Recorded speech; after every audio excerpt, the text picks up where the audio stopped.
I have to say, looking at Oakland from afar, since I spend about roughly 65 to 70% of my time in Georgia per month, Oakland is a city that is attacking the very black culture that came to give it the secret sauce that many, including our mayor, Libby, my god sister, refers to. That diversity we have been known for worldwide and was the linchpin of my effort to bring the Super Bowl to Oakland from 1999 to 2001 when I said Oakland was America's shining city on a hill, its best example of diversity. Well, now you have a people primarily young, white, and Asian. I say young between the ages of 25 and 45, who are not comfortable with anyone black and more sinisterly don't like anything that just happens to be a reflection of black culture. Loud talking, loud music, loud laughter. I was at Sidebar on Grand Avenue with two friends of mine, black male. We were having a great time laughing, just yucking it up, really. And professionals. One, well, I'll just say it straight out. Fred Blackwell, CEO, San Francisco Foundation.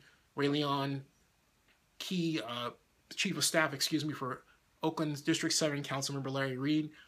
Just having a great time. We hadn't talked as a group in a long time of friends. And after I was so caught up in our conversation that I got off my general focus of what's happening around me, which is constant, and then realized that and looked over at the bar and the people were just quiet and silent and acting like they were at a library.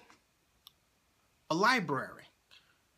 And then when I was at the airport here in Atlanta a few weeks ago, I was returning to the Bay Area, was at a bar and in the T-terminal gates, and people were at the bar were using their computers, and I thought this was really odd. I pointed it out on video and then to the people who were doing it at the bar. Every single person that was using their computers was on their way to the Bay Area and lived in San Francisco. No one else did. So we have a really sinister problem where we are actually normalizing creepy behavior. Creepy behavior, when I was little, was the person that was the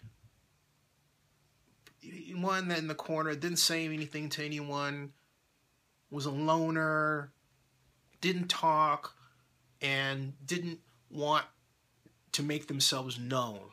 Now, with digital media and digital communications and social media, those types, the new generation of those types, if you will, have an outlet. And they can be that way and yet take off on you on sites like Nextdoor or Facebook or other places.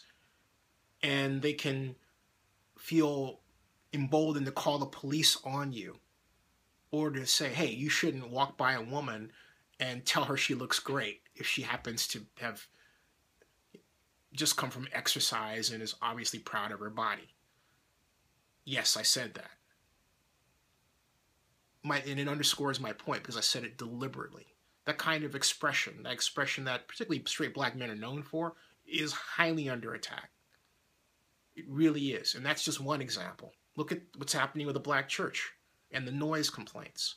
I can go on and on and on. And I'm putting it right into the faces collectively of Oaklanders to say, hey, look, this is what's going on. And it's not right. It's completely not right. Because I consider people who don't express themselves and don't get to know other people and don't reach outside their friendship base of people who look like them as really scary people, not intelligent at all. And that sits cheek by jowl with those introverts who aren't comfortable with black culture, who come into Oakland and try to shut us up, try to demasculate us, chop it off, if you will. That is what's happening. And it's a complete war. I, for one, will not stand for anybody who tries to do that. I mean, that's completely ridiculous. It really is. Oakland has to adopt a policy of diversity. We can't just think that diversity survives just by happenstance. Well, it's here and it's going to remain, and we don't have to do anything legally about it. We do. One major action the city should take is to make it against the law to use the legal system against other people in the way that it has been used. Now, you would say, wait a minute, it's already on the books that people can't use the law against others or can't misuse the legal system. Well, we don't spell out the circumstances under which that should not happen and the punishment. Because it's happening too often. People are calling police, white folks. Some like to say gentrifiers. No, let's be honest. There are new people who are primarily white and Asian who are doing this, who in another time would have moved to San Francisco's Marina District. That's what's going on here. We have a generation who weren't taught how to deal with anyone who is black or Latino, but mostly black. Let's just keep the focus where it is, okay? And we have immigrants in some cases who, as Wei Ling told me, who was in the great movie East Side Sushi, she said that her parents and immigrant parents aren't taught how to relate to black folks. They don't have black friends. That's a problem. Because it spells the kind of divided, racially divided Oakland that was expressed in East Side Sushi.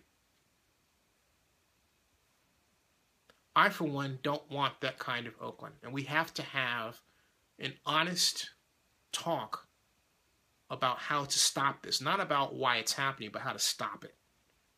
And I, for one, say, first of all, no more misuse of the legal system for problems that in the past you and I would talk about.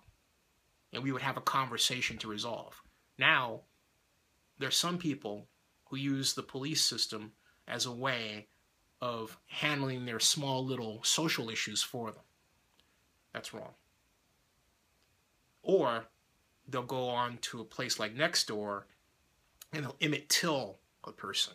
If you don't know what that means, Emmett Till was the 14-year-old black teenager who was lynched by the husband and half-brother of a white woman that he had said something to or flirted with. So what? So what? But you have people who have that kind of mentality in Oakland today. And they go to Nextdoor to express it. That's got to stop.